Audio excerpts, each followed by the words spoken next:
What's up guys, Max here and welcome back to my dungeon. It seemed that yesterday I've lost the F5 game, so there will be no 6900 XT, and probably was for the best, since I saw that wasn't that impressive as I thought, and then the card is limited, so no big overclocks there, and well, there's a good reason to use this EK water block to push this 6800 XT to the very limit. So, the video of today is about installing this EK water block to the card and see if we can drag the slider up to the maximum and if we can run games at that frequency that I hope that will be around 2750 MHz, or if we are lucky close to 2800 MHz, and have a good temperature and of course silence. So, let's get started. Alright, let's unbox the water block.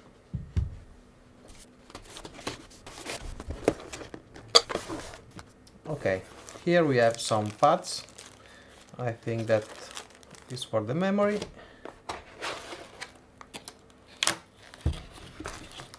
And here we have our water block, Radeon signature. Let's see what else. Okay, we have the back plate. Nice one. Let's put it here. And some tools and paste. Okay, I guess it's everything, so we can close. Okay, now here we have another small piece. Okay, the bracket, of course. So, okay, let's close it. Okay, now that we have everything, it's time to tear apart the GPU. And to do that, I have this Nexus kit, and it's very nice. I've been using it since the launch. There's a lot of tools and well, everything you need to dismantle basically everything PC related. I'm really glad that I bought it, and yes, it's a good one. If you need one, you can go with that and you will have no issue to tear apart every component you may need to. So let's start to unscrew. Okay, so to get the job done, basically you have to remove every screw you see in the card. So, well, check every side and remove everything. Okay, it seems that here they were using a pad, a thermal pad. So hope that this won't get us any trouble, since we are using thermal paste. This is not very thick anyway. Okay, I'm going to clean a bit the dye from the thermal pad. You have to be very careful, since you don't want to scratch the surface. So I'm going to use this paper. This is for sure more gentle than my screwdriver.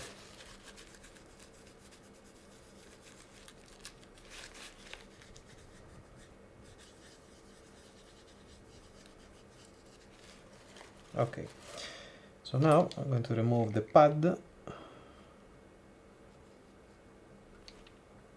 So it's something that is very easy anyway. Okay, and it's time to prepare our water block to fit our card. This is the old cooler. It's pretty heavy. Actually, it's working very nicely, since it's a good one. Yeah.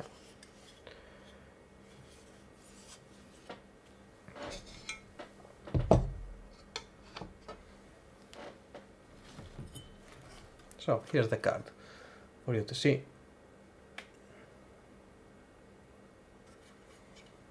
A lot of DRAM, memory chip.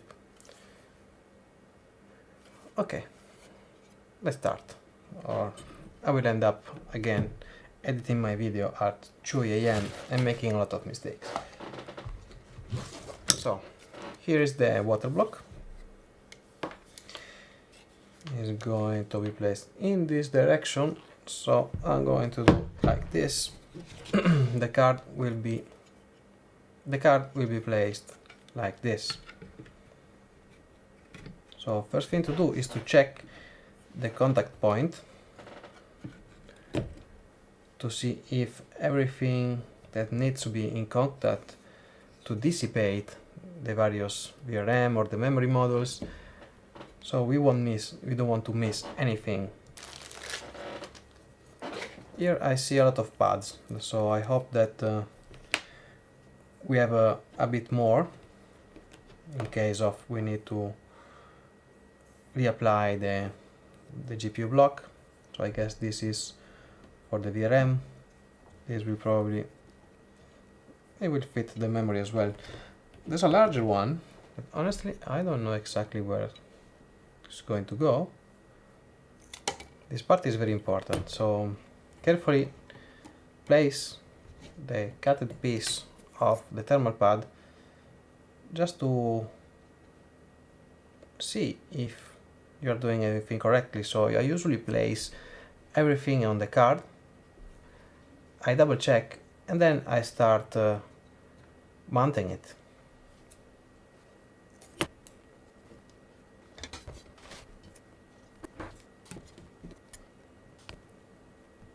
Another good thing is to check the old stock heatsink and to see what are the area that we need to cover.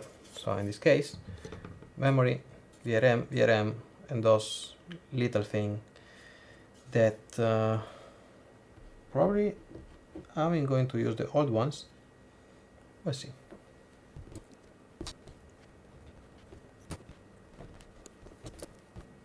Alright, so this is it. Always double check.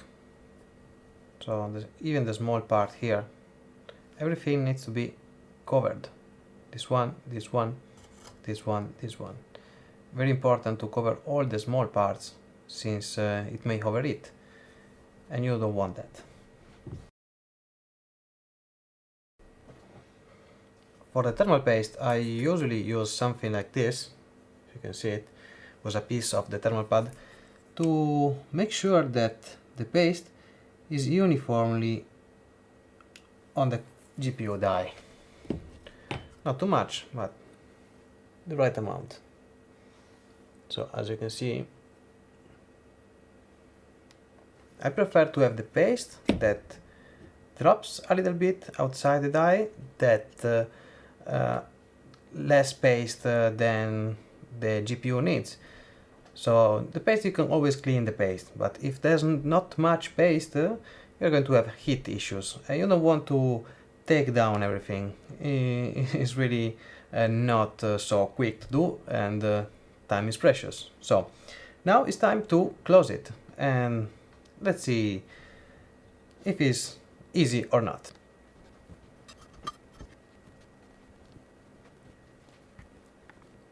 When you start with the screws, always start slow, just a small turn, and then there's always time to tighten the screw.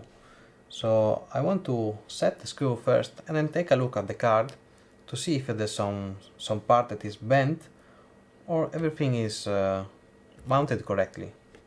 So I just do like, you can see it like this, a little bit to have everything in place, and then I check the card, and then I can tighten more the screws. Also check that you don't place a screw that doesn't need to be placed, since you have to do the back plate after. Okay, at this point all the screws should be in place. No, I left one. Two actually. So, well, I placed the missing screws. It's always good to double check, because you may lose a couple of minutes more now, but it's better than to take everything off, dismount, or have issue. And if you are doing this for a custom loop with a rigid tubing, and you just recognize afterwards that you made a mistake, well, you won't do that.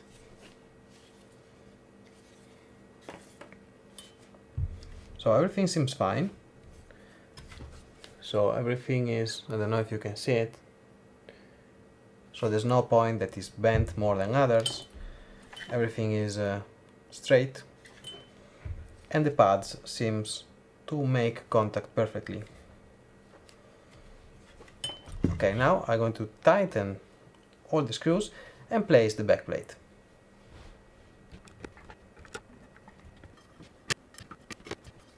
A very important thing, I was trying to mount the backplate with the screw that I found on this bag here, and then I saw that it was too short, and then I tried the old one, but at the end there was this other small bag inside, behind this,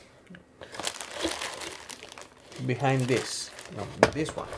So it was very well hidden in the bag, so make sure that you have this piece of screw here, otherwise you're going mad like I did.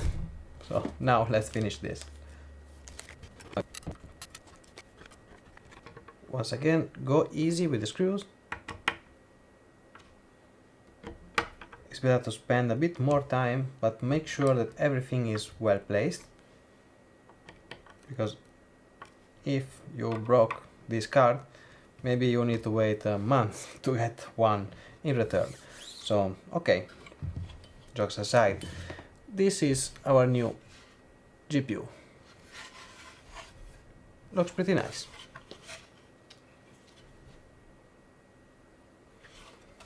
So in theory this is going to light up in red with this RGB connector, and I don't have the idea how to do it, since if you don't know, I don't know anything about RGB, and basically I hate RGB, but this is red, it's not RGB, so well, it's going to be good. Okay, here I miss 4 screws. I don't know if you can see it, the 4 small screw here. So okay, I'm going back, mount the missing screws, and then we are going to do some tests. Alright, so everything is up and running. I'm on the 5800X Crosshair 8, memory tuned to 3800 MHz C14 11, so FCLK at 1900, and I'm playing Tomb Raider at 4K, and I'm currently at 130 FPS. This was the overclocking settings that I used when I was with the stock cooler. So now we have 50 degrees, which is fine, more than fine. Now the pump is doing some weird noise, but there's the air in the loop, so it will make some noise for a couple of hours, I think. But we have good temperature, and now what I'm going to do is try to push the limit more to see if we can max out the frequency slider. And the best thing you can do is to run a game and do the overclocking while you are gaming, so if you see everything is fine or not. So I'm gaming now, 49 degrees, so the thermal paste that I placed was a good contact. So if the thermal paste wasn't good enough, you will see bad temperature like 60, 70, 80 or even more. So I did everything correctly so far, finger crossed. So yeah, let's overclocking. This was the profile that I used in my previous video, and that I was using playing also World of Warcraft. I did a lot of levels, so this was super stable, because I think I played, I don't know, 40 hours, 50 hours, and yeah. Now the fan profile is something that I don't care, since now the temperature is dropping to 32. So what you need to do in order to overclock this board is to crank up the power limit to the maximum, so 15% here in the slider. The memory, sometimes 2200 is enough, and sometimes you can push it to 2150, but you may have a heating performance if you push too much the memory. You have to test it. So some memories are good enough that you can push it to the limit of the slider, some are not. Mine seems fine to the maximum, but to be 100% sure that my build is stable, I took 50 MHz less, just to make sure that everything is stable, at least to do the benchmark, to have a valid result. I can push it more without decreasing performance, but I don't want to be too greedy in the memory, since memory are very important. If you push too much, you just have errors and a decrease in performance, so don't overdo it, and keep always to a safe range of frequency. So if your card is fine, maxing out the slider, just tune it a bit less, just to make sure that everything is fine, because you never know with the memories what is going to happen. So, okay, memory, try 2100, it should be fine on most cards, at least for what we will see in all the reviews that are going around the YouTube channels. Okay, and now the most important part. Okay, well, for the memory you can try fast timing as well. So you have the slider here for default and fast timing. Fast timing should give you a little bit of boost, maybe not. Try, do a performance check, and keep the way that gives you the best performance at all. So, okay, here you have to do everything on advanced control, and basically push the voltage up. Again, you have to see you have a heating performance, so be careful of what you tune. Always measure the performance before and after the change, so you can revert to the maximum point where the card is stable and you have a good gain in performance. Now, what I want to do now is to max out the sliders gradually. Now I push the maximum frequency to 2800 MHz, that is the maximum, and I'm going to slowly raise the minimum frequency. That the most important slider is the minimum frequency, since the maximum boost is fine, but what you want to do is sustain that boost, and that is made by the minimum frequency slider. So I apply 2700, okay, I go back and see we have 2758 MHz. So far it seems stable, so far, but before calling stable you have to play a lot.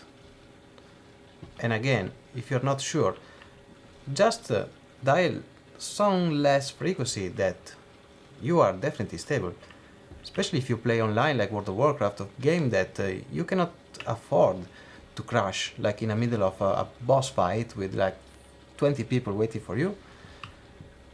So okay, well, so far we are 27 and something. Let's push it a bit more. So now we have a problem, since the slider seems maxed out at negative 100 MHz below the maximum frequency. So if I push 2800 MHz to the minimum frequency and I click apply, as you can see it reverts back to 2700. So I think this is the end of the line. So we have maxed out almost everything. I can max out the memory, but yeah, we are basically at the end of the line. So everything is maxed out, the game is fine, so I'm not crashing, and I think we can do more with this GPU if AMD didn't unlock the BIOS. And this is a real pity, since if we can reach more or less this frequency at stock cooling around 60 and something 70 degrees, now we are at 54, 55, so we have 20 degrees less, and potentially, in my opinion, would have been good to have a bit more voltage and a bit more core frequency.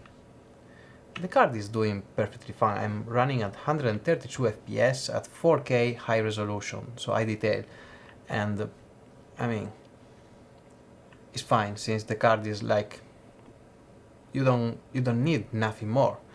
But yeah, it's a pity because the card can do more. Alright guys, now the next step for me is to test this card water cooled with all the benchmark set that I used in my previous video, to see if we have any performance gain and if it's worth it to liquid cool this card. Yes, for a sound, for a noise level standpoint, yes, it's worth it, since now the card is silent, and to sustain that kind of overclock at stock cooler, I had to push a bit the fans, and the card wasn't really quiet. It was a bit noisy, let's say it. So yes, for a noise perspective, yes, it's worth it, but for the performance, if you are doing this, if you want to do this for the performance, I will give you the answer in my next video. And now you know what to do.